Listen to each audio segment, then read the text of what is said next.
In tonight's video, we had the latest on Vladimir Tarasenko. Could we see a 3-team trade take place before training camp? We also have an update on Evander Kane and the investigation for the gambling accusations made by his ex-wife. We have word that Patrice Bergeron will not sign a contract extension with the Bruins. Sidney Crosby has had surgery and is going to miss the beginning of the season. Plus, we have some signings and more. All that coming up next. So welcome back to another video here at Top Shelf Hockey. As I mentioned, we have a variety of news and rumors to talk about here tonight. I want to kick things off first with a few quick signings. We had a couple deals signed today from the Calgary Flames. They've signed longtime veteran center iceman Brad Richardson to a one-year contract at $800,000. Richardson's 36 years old. Most recently played with Nashville. Before that, had long stretches in the NHL with Arizona, Vancouver, and a few other teams as well. He likely can come in, be somebody that would be right up Daryl Sutter's, quality of player that he likes to have. Like I said, a veteran guy. He can play, a little bit of sandpaper and play in that bottom six. So that should be a decent fit there. Nothing too impactful, but some, a veteran piece for the bottom six. You get Connor Mackey, the young defenseman as well, who only appeared in 6 games for the Flames last year, mostly played in the minors. He gets a 2-year deal with an average annual value just over $900,000, so he can continue to develop here. Wouldn't be surprising if he still ends up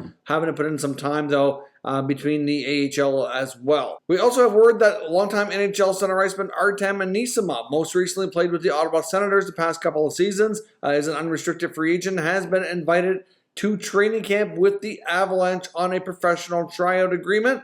So that's 2 veteran players now the Avs have brought in on that same sort of deal. They did the same thing with defenseman Jack Johnson. Anisimov is probably, in my opinion, he has regressed a lot. Doesn't have the abilities like he used to, but he's still a decent skater. Can still be somebody who can, even if he's not playing every night, provide you with a little bit of value. So for the right contract, the right role, it could still possibly be a fit there. So we'll see if Anisimov can land himself a contract with the Colorado Avalanche. Now, we also got word today that Penguins captain Sidney Crosby is having surgery and will be out for a minimum of 6 weeks to correct a problem with his wrist. And according to GM Ron Hextall, this is something that's not a new injury. It's something that he's been dealing with apparently for a period of time, for a few years, and just trying to go through and get ready for the season. They decided that he needed to have surgery to correct this problem. It's the best way to go. That it's basically the wrist couldn't hold up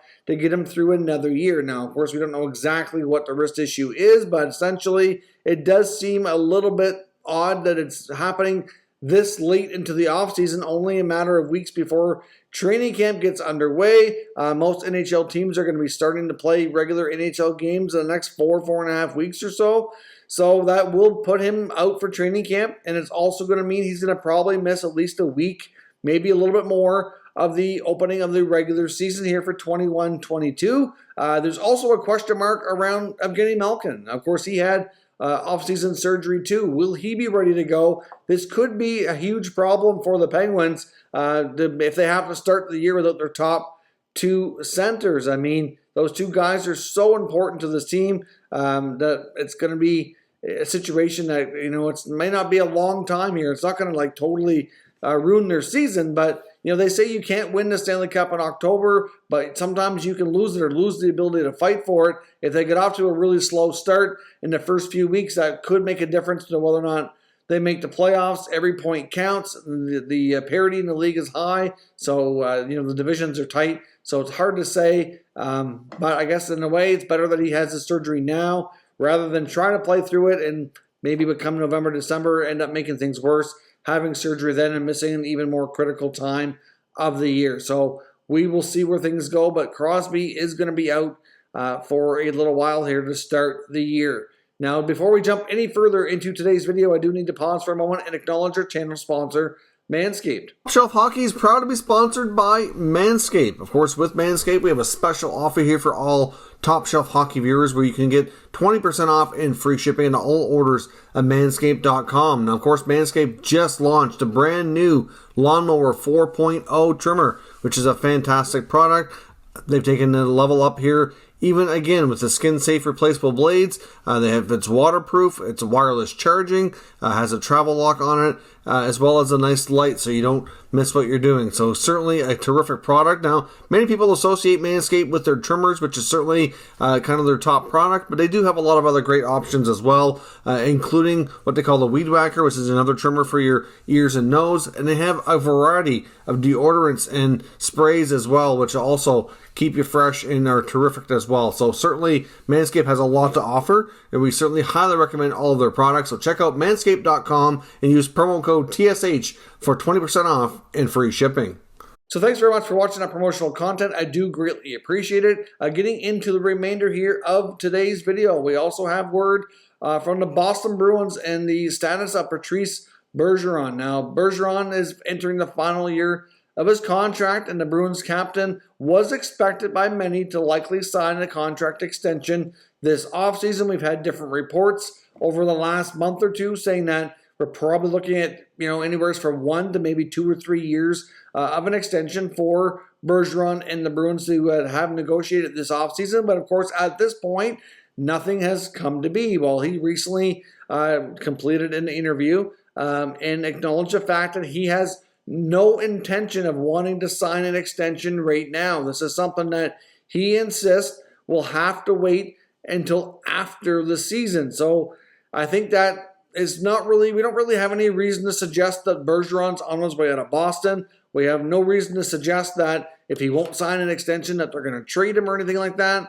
But it's still a situation that, based on what we've seen here over the past couple of seasons with the vets in Boston, that I can understand why some fans might be a little bit apprehensive and why they might not like that. Because we saw this past year, David Krejci ended up taking his contract right to the wire, ends up not re-signing, goes to play in the Czech Republic. The year before, Captain Zdeno Chara, a contract goes right to the wire, ended up not being re-signed. Now that to me wasn't completely his choice. It sounded to me in the Chara situation that essentially that they were considering keeping him, but they wanted his role to change. He was going to be playing a lot less, and he just didn't feel that was right for him. So he decided to move on and take a contract with Washington where he could have a bigger role, likely play more minutes, etc. So it's not completely the team, but still, we've seen two major pieces, two important vets, longtime Bruins leave the team 2 years in a row. We don't want to end up in another situation here, as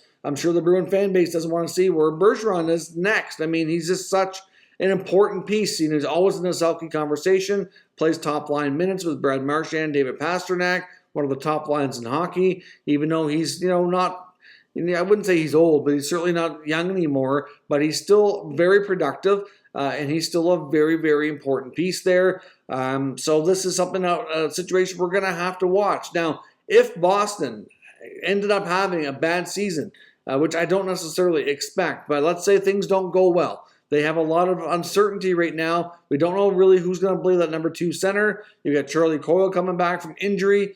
He's obviously had a knee surgery. He said that he's really been needing for a couple of years and been putting it off. You got new goaltenders in the mix, including Allmark, likely going to be their starter after how he got paid. Swayman, a full year of him. Can he carry things going? Rask is not going to be in the picture for a little while. There's just, it's a different mix there, right? So if things didn't go well, would they consider trading Bergeron near the deadline? I really would have my doubts. I guess you can never say never, but I don't really see that scenario unfolding. But I do understand why Bruins fans might be a little bit apprehensive here based on how the last veteran guys have been handled. But certainly makes you wonder what the holdup is. Does he want to wait and see how he feels? I can't imagine he'd be retiring. At least you wouldn't think. So let me know what your thoughts are on this situation. Could we possibly see a third consecutive Bruin, veteran guy, one of the legendary guys in their roster here, leave town here after the contract comes to a close? Now, I also want to talk about Evander Kane today. We had some updates finally on the investigation from the NHL, and according to the information that was released on Twitter a little bit earlier, it looks as though the situation and the investigation has been stalled. So essentially, one of the things holding things up is they've yet to be able to conduct an interview with his soon-to-be ex-wife, who laid out all the accusations on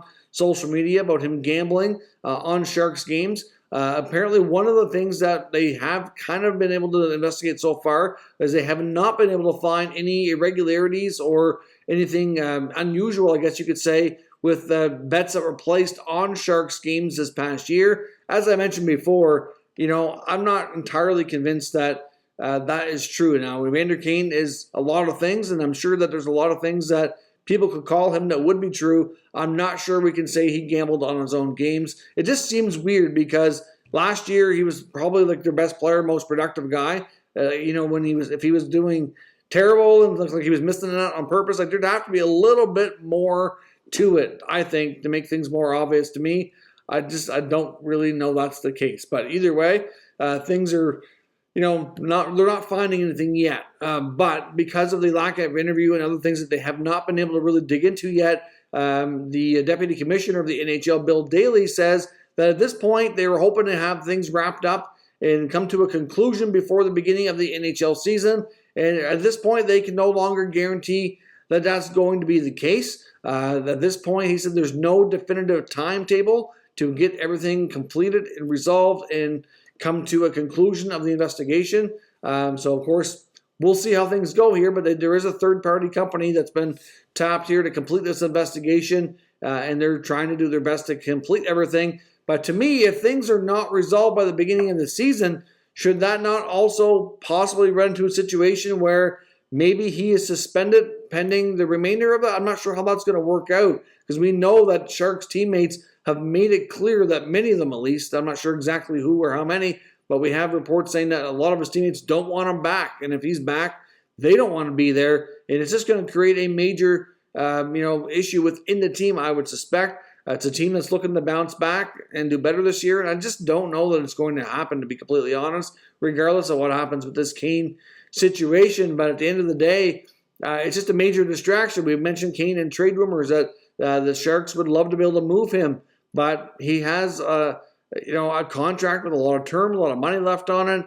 There's not a lot of teams that are going to have any kind of an appetite for the outside noise that comes with Kane, right? So it's pretty much an impossible situation. I would think that right now between the league, the investigation, and the team, that they're most likely going to try to find a way to suspend him. At least that would be my take on it, but I guess we'll see. And if nothing else, he'll be suspended from the team, not necessarily by the league. The league can't suspend him if they can't verify that any of these accusations are true. I know one of the other things that was requested by Kane's side of things was for his wife, or soon-to-be ex-wife, I guess, to not talk about anything on social media, and apparently that request was denied, and that the judge cited freedom of speech, I guess, or free will to talk. So could she possibly still make accusations? I guess it's possible, but things have been quiet for some time. But it was also revealed, like I said, that part of the issues they were having was certainly going on behind the scenes. And he had requested to have a restraining order placed against her and accused her of beating on him and being aggressive and abusive in that way. So apparently that was actually filed before she went public with her accusation. So it really, unfortunately, could all stem to be just a messy divorce gone public. I guess time will tell once we get the facts straightened out and see what comes from it. But either way, like I said, a lot of outside noise that nobody really wants a part of at this point. So I don't expect Kane to be traded, and I don't expect him to be playing either. This is just an awkward situation, and we'll have to see how the league handles it. Now, when it comes to Vladimir Tarasenko, we do have a bit of an update from Andy Strickland, who, of course, from the Cam and Strick podcast, covers the Blues as well for Bally Sports. Goes on Twitter today to say that he wonders if the Tarasenko trade, when it finally happens, if it's going to be a 3-team trade, and he knows of at least one team that would be willing to act as a broker and essentially retain some of that money to make things more feasible. And I can't help but wonder if that team could be the Seattle Kraken. Of course, they have the most cap space. They have lots of room. It could be a team maybe like Detroit. I know Yzerman's been pretty smart that way as well. Retain some money for a small asset in return. You kind of weaponize their cap space that way. Tarasenko's making over $7 million. If they took on a couple $1 million of that and suddenly he was a $5 million player, that might make things a lot more reasonable for another team to take on, especially if St. Louis takes at least one contract back. It makes it a lot more easy to have a potential swap there. But we know that Vladimir Tarasenko is in St. Louis and actually has been skating with his teammates. It seems like everything's okay. But you don't really know a lot of the stuff going on behind the scenes. I know things look decent, and there is a possibility. It wouldn't be a complete shocker here if they can't get this worked out, that he does start the year in St. Louis. It's a situation that it could be resolved, but at the same time, when most of this issue appears to be the fact that he has lost trust with the team after what he kind of feels is botched shoulder surgeries, it's hard to say. But at the same time, I've seen other people speak out and say, it's actually a situation where he could have, spoken up sooner, and you're not forced to use a team doctor in all scenarios. So what happens in that regard? But at the end of the day here, Vladimir Tarasenko could very well be a productive scoring forward on another team, and we'll see if a third team comes in and broker the deal, if that very well could accelerate things. A lot of the teams that he was linked to in the past at this point are kind of out of the mix right now. I know Carolina was a big one. They're definitely done. The Islanders appear like they're done, but if they traded out a player like a Josh Bailey making around $5 million, that's still a scenario that could unfold, although I expect the Islanders to likely address their blue line before they address that, try to find somebody to replace Nick Leddy. So again, I'm not really sure that we're going to see an Islander deal either. So it's really difficult to see where he could go at this point, because a lot of the teams that he was linked to before at this point just no longer make sense based on the other moves that they've made. So we'll have to see where things go on this Tarasenko situation as we get closer to training camp. Let me know your thoughts on that and all the other scenarios we discussed here today down in the comments, and we'll discuss further. If you're new to this channel, make sure you subscribe and stick around. We will keep you up to date with all the latest news, rumors, and analysis on all 32 NHL teams. Thank you for watching, and I will catch you next time.